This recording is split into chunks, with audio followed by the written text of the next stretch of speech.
మీకు ఒక strong reason ఇస్తానండి. మనం ఓఆర్ఆర్ నుంచి ట్రిపుల్ మధ్యలో ఇన్వెస్ట్ చేయొచ్చా లేదా అని. సౌత్ సెంట్రల్ రైల్వే వాళ్ళు న్యూ 3 టెర్మినల్స్ అనేవి డెవలప్మెంట్ చేయబోతున్నారు. ఓఆర్ఆర్ 6 మనకు మేడ్చల్ ఏదైతుందో మేడ్చల్ నుంచి దబీల్పూర్ స్టేషన్ దగ్గర కంప్లీట్గా అది డెవలప్మెంట్ కాబోతుందండి.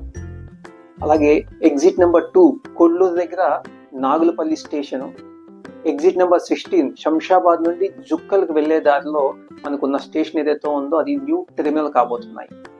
ఇవి 3 కూడా 300 acres లో మనకి ఎక్స్పాండ్ అయ్యి ఉంటాయి. అలాగే 14 నుంచి 20 lanes అనేవి మనకి ఇక్కడ రాబోతున్నాయి అన్నమాట. సో మనకి పాపులేషన్ బేస్ చేసుకుని బై 2047 ప్రజెంట్ ఉన్న పాపులేషన్కి 2 times అవుతుందండి. అంటే ప్రజెంట్ ఉన్న 1.45 crore అయితే బై 2047 మనకి 3 crores ఆఫ్ పాపులేషన్ పెరుగుతుంది. సో ఈ పాపులేషన్ బేస్ చేసుకుని న్యూ టెర్మినల్స్ అనేవి రాబోతున్నాయి. కాబట్టి ఇప్పుడు మీరు చెప్పండి, ఓఆర్ఆర్ నుంచి ట్రిపుల్ ఆర్ మధ్యలో ఇన్వెస్ట్ చేయొచ్చా లేదా అని చెప్పేసి. మరిన్ని విషయాలు తెలుసుకోవడం కోసం please subscribe my channel. Thank you.